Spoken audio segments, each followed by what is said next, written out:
Hello guys, welcome to my YouTube channel. ನನ್ನ YouTube ಚಾನಲ್ಗೆ ಸುಸ್ವಾಗತ. SSPಯಲ್ಲಿ ಸ್ಕಾಲರ್ಶಿಪ್ ಅಪ್ಲೈ ಮಾಡುವವರು ಈ ಒಂದು ಸ್ಕಾಲರ್ಶಿಪ್ ಹೇಗೆ ಅಪ್ಲೈ ಮಾಡಬೇಕೆಂದು ನಾನು ವಿಡಿಯೋದಲ್ಲಿ ನಿಮಗೆ ತಿಳಿಸಿಕೊಡುತ್ತೇನೆ. ಮೊದಲು SSPಯಲ್ಲಿ ಖಾತೆಯನ್ನು ಹೇಗೆ ತೆರೆಯಬೇಕೆಂದು ಹೇಳಿಕೊಡುತ್ತೇನೆ. SSPಯಲ್ಲಿ ವಿದ್ಯಾರ್ಥಿ ವೇತನಕ್ಕೆ ಅರ್ಜಿ ಸಲ್ಲಿಸುವ ಮೊದಲು ಖಾತೆಯನ್ನು ಮಾಡುವುದು ಕಡ್ಡಾಯವಾಗಿರುತ್ತದೆ. SSP ಸ್ಕಾಲರ್ಶಿಪ್ ಅಲ್ಲಿ ಅಂದ್ರೆ ಪೋಸ್ಟ್ ಮೆಟ್ರಿಕ್ ಸ್ಕಾಲರ್ಶಿಪ್ ಇದರಲ್ಲಿ ಬರುತ್ತದೆ. ಪೋಸ್ಟ್ ಮೆಟ್ರಿಕ್ ಸ್ಕಾಲರ್ಶಿಪ್ ಅಲ್ಲಿ ಯಾರ್ಯಾರು ಬರುತ್ತಾರೆ ಎಂದು ಮೊದಲು ನೋಡೋಣ. ಪೋಸ್ಟ್ ಮೆಟ್ರಿಕ್ ಅಲ್ಲಿ ಅಂದ್ರೆ SLC ಆದ ನಂತರ PUC, ಡಿಪ್ಲೊಮಾ, ITI ಇವರು ಪೋಸ್ಟ್ ಮೆಟ್ರಿಕ್ ದಲ್ಲಿ ಬರುತ್ತಾರೆ. ಮೆರಿಟ್ ಕಮ್ ಇನ್ ಸ್ಕಾಲರ್ಶಿಪ್ ಅಂದ್ರೆ ಪೋಸ್ಟ್ ಗ್ರಾಜುಯೇಷನ್ ಇಂಜಿನಿಯರಿಂಗ್ ಅವರು ಬರುತ್ತಾರೆ. ಅಂಡ್ ಪೋಸ್ಟ್ ಮೆಟ್ರಿಕ್ ಅಲ್ಲಿ post graduation BA, B.Ed, BSc ಅವರೆಲ್ಲರೂ ಈ ಪೋಸ್ಟ್ ಮೆಟ್ರಿಕ್ ಅಲ್ಲಿ ಬರುತ್ತಾರೆ. ಫಸ್ಟ್ ಆಫ್ ಆಲ್ ಅಕೌಂಟ್ ಅನ್ನು ಹೇಗೆ ತೆರೆಯುವುದನ್ನು ನೋಡೋಣ. ಮೊದಲು ನೀವು ವಿದ್ಯಾರ್ಥಿ SSP ವೆಬ್ಸೈಟ್ ಆದ ssp.postmetric.karnataka.gov.in ಗೆ ಭೇಟಿ ನೀಡಿದಾಗ ನಿಮಗೆ ಕ್ಲಿಕ್ ಅನ್ನು ಮಾಡಬೇಕು. ನಂತರ ನಿಮಗೆ ಈ ರೀತಿ ರಾಜ್ಯ ವಿದ್ಯಾರ್ಥಿ ವೇತನ ತಂತ್ರಾಂಶ ಓಪನ್ ಆಗುತ್ತದೆ.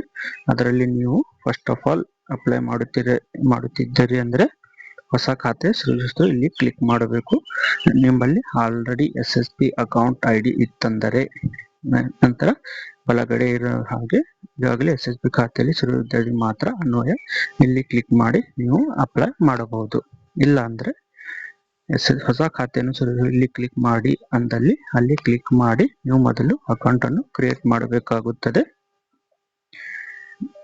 ಅದಕ್ಕೆ ನೀವು ಅಲ್ಲಿ ಕ್ಲಿಕ್ ಮಾಡಿದಾಗ ನಿಮಗೆ ಈ ರೀತಿ ಪರದೆಯನ್ನು ತೆರೆಯುತ್ತದೆ. ವಿದ್ಯಾರ್ಥಿ ಆಧಾರ್ ಸಂಖ್ಯೆಯನ್ನು ನಮೂದಿಸಬೇಕು. ಫಸ್ಟ್ ಆಫ್ ಆಲ್ ನಿಮ್ಮ ಆಧಾರ್ ಸಂಖ್ಯೆಯನ್ನು ನಮೂದಿಸಿ ನಂತರ ಅದರಲ್ಲಿ ಏನ್ ಹೆಸರು ಇರುತ್ತದೆ ಹಾಗೆ ಹೆಸರನ್ನು ನಮೂದಿಸಬೇಕು.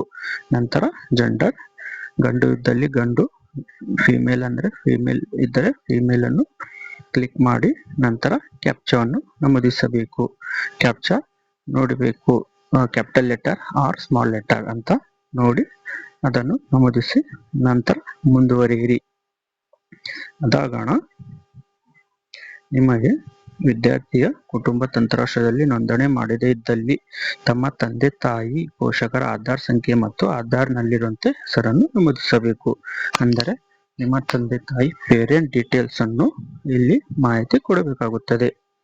ಅದರಲ್ಲಿ 3 ತರವಾಗಿ ಇಟ್ಟಿದ್ದಾರೆ. ವಿದ್ಯಾರ್ಥಿಗೆ ತಂದೆ ತಾಯಿ ಇಬ್ಬರು ಇದ್ದಲ್ಲಿ ತಂದೆ ತಾಯಿ ಇಬ್ಬರ ಆಧಾರ್ ಸಂಖ್ಯೆ ಮತ್ತು ಆಧಾರ್ ನಲ್ಲಿರುವಂತೆ ಹೆಸರನ್ನು ನಮೂದಿಸಬೇಕು. ಅಂದರೆ ನಿಮ್ಮ ತಂದೆ ತಾಯಿ ಇಬ್ಬರು ಕೂಡ ಜೀವಂತವಾಗಿದ್ದರೆ ನಿಮ್ಮ ತಂದೆ ತಾಯಿ ಆಧಾರ್ ಮತ್ತು ಹೆಸರನ್ನು ಇಲ್ಲಿ ನಮೂದಿಸಬೇಕು. ಇಲ್ಲಿ ಆಧಾರ್ ಫಾದರ್ ಆಫ್ ತಂದೆಯ ಆಧಾರ್ ಸಂಖ್ಯೆ, ತಂದೆಯ ಹೆಸರು, ಮದರ್ ಆಧಾರ್ ತಾಯಿಯ ಆಧಾರ್ ಸಂಖ್ಯೆ ಮತ್ತು ತಾಯಿಯ ಆಧಾರ್ ಹೆಸರು. ನಿಮಗೆ ಒಡೆ ಹುಟ್ಟಿದವರು ಇದ್ದರೆ ಅವರನ್ನು ಇಲ್ಲಿ ಹೌದು ಅಂತ ಹೇಳಬೇಕು, ಇಲ್ಲಾಂದ್ರೆ ಇಲ್ಲ ಅಂತ. ನೆಕ್ಸ್ಟ್ ನಿಮ್ಗೆ 2ನೇ ಸಂಖ್ಯೆ, ವಿದ್ಯಾರ್ಥಿ ತಂದೆ ತಾಯಿ ಅಥವಾ ತಾಯಿ ಇಬ್ಬರಲ್ಲಿ ಒಬ್ಬರು ಇದ್ದಲ್ಲಿ ಅಂದರೆ ತಂದೆ ಅಥವಾ ತಾಯಿ ಯಾರಾದರೂ ಒಬ್ಬರು ಇದ್ದಲ್ಲಿ ಮಾತ್ರ ಅವಾಗ ನೀವು ಇಲ್ಲಿ ಡೀಟೇಲ್ಸ್ ಕೊಡಬೇಕಾಗುತ್ತದೆ. ತಂದೆ ಇತ್ತಂದ್ರೆ ತಂದೆಯ ಡೀಟೇಲ್ಸ್, ತಾಯಿ ಇತ್ತಂದ್ರೆ ತಾಯಿಯ ಡೀಟೇಲ್ಸ್. ನಂತರ 3ನೇದಾಗಿ ವಿದ್ಯಾರ್ಥಿಗೆ ತಂದೆ ತಾಯಿ ಇಬ್ಬರು ಇರದೇ ಇದ್ದಲ್ಲಿ ಅಂದರೆ ನೀವು ಪೋಷಕರ ಹತ್ತಿರ ಇತ್ತಂದ್ರೆ ಅವರ ಆಧಾರ್ ಸಂಖ್ಯೆ, ಅವರ ಹೆಸರು ಮಾತ್ರ ಇಲ್ಲಿ ನಮೂದಿಸಬೇಕು. ಇಲ್ಲಿ ನಮೂದಿಸಿ ನೀವು ನಂತರ ಕಾಂಟ್ಯಾಕ್ಟ್ ಡೀಟೇಲ್ಸ್ಗೆ ಹೋಗಬೇಕು. ಕಾಂಟ್ಯಾಕ್ಟ್ ಡೀಟೇಲ್ಸ್ ಅಂದ್ರೆ ನಿಮ್ಮ ಇಮೇಲ್ ID, ನೀವು ನಿಮ್ಮ ಹೆಸರನ್ನು ಹಾಕಿ ಇಮೇಲ್ ID ಕ್ರಿಯೇಟ್ ಮಾಡಿದರೆ ಜಿಮೇಲ್ ID ಅಥವಾ ಯಾಹೂ ID ಅನ್ನು ಇಲ್ಲಿ ಹಾಕಿ ನಂತರ ನಿಮ್ಮ ಮೊಬೈಲ್ ಸಂಖ್ಯೆ ನಮೂದಿಸಬೇಕು. ಆ ಮೊಬೈಲ್ ಸಂಖ್ಯೆಗೆ ಒಂದು OTP ಬರುತ್ತದೆ. 4 ಅಂಕಿಯ OTP ಅನ್ನು ಇಲ್ಲಿ ಹಾಕಿ ಸಲ್ಲಿಸಿ ನಂತರ ನಿಮಗೆ ಪಾಸ್ವರ್ಡ್ ಅನ್ನು ಕೇಳುತ್ತದೆ. ನಿಮ್ಮ ಆಯ್ಕೆಯ ಪಾಸ್ವರ್ಡ್ ಅನ್ನು ಅಂದರೆ ಒಂದು ಸ್ಪೆಷಲ್ ಕ್ಯಾರೆಕ್ಟರ್, ನಿಮ್ಮ ಒಂದು ಕ್ಯಾಪಿಟಲ್ ಲೆಟರ್, ನಿಮ್ಮ ಹೆಸರಿನ ಒಂದು ಕ್ಯಾಪಿಟಲ್ ಲೆಟರ್, ಸ್ಮಾಲ್ ಲೆಟರ್, ನಂತರ ಸ್ಮಾಲ್ ಲೆಟರ್ ಮತ್ತು ಯಾವುದಾದರೂ 2 ಅಂಕೆಯನ್ನು ಹಾಕಿ ಒಂದು ಸ್ಟ್ರಾಂಗ್ ಪಾಸ್ವರ್ಡ್ ಅನ್ನು ಇಲ್ಲಿ ನಮೂದಿಸಬೇಕು. ಅದೇ ಸೇಮ್ ಕನ್ಫರ್ಮ್ ಪಾಸ್ವರ್ಡ್ ಅನ್ನು ಅದೇ ಸೇಮ್ ಮೇಲ್ಗಡೆ ಇದ್ದ ಹಾಗೆ ಕೆಳಗಡೆ ನಮೂದಿಸಿ ಸಲ್ಲಿಸಬೇಕು. ಸಲ್ಲಿಸಿದಾಗ ನಿಮಗೆ ಒಂದು ಮೊಬೈಲ್ ಸಂಖ್ಯೆಗೆ SSP ID ಮತ್ತು ಪಾಸ್ವರ್ಡ್ ಬರುತ್ತದೆ. ಅದನ್ನು ಭದ್ರವಾಗಿ ಇಟ್ಟುಕೊಳ್ಳಿ. ಅದು ಮುಂದೆ ನಿಮಗೆ ಸ್ಕಾಲರ್ಶಿಪ್ ಹಾಕೋಕೆ ಸಹಾಯವಾಗುತ್ತದೆ. ಹೀಗೆ ನಾನು ನಿಮಗೆ ಇದು ಒಂದು SSP ಅಲ್ಲಿ ಹೇಗೆ ಅಕೌಂಟ್ ತೆಗೆಯಬೇಕೆಂದು ಹೇಳಿಕೊಟ್ಟಿದ್ದೇನೆ.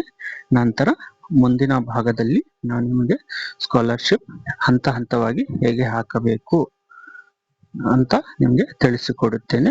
ನನ್ನ ಯೂಟ್ಯೂಬ್ ಚಾನಲ್ ಸಬ್ಸ್ಕ್ರೈಬ್ ಮಾಡಿ, ಲೈಕ್ ಮಾಡಿ, ಬೆಲ್ ಬಟನ್ ಅನ್ನು ಪ್ರೆಸ್ ಮಾಡಿ. Thank you.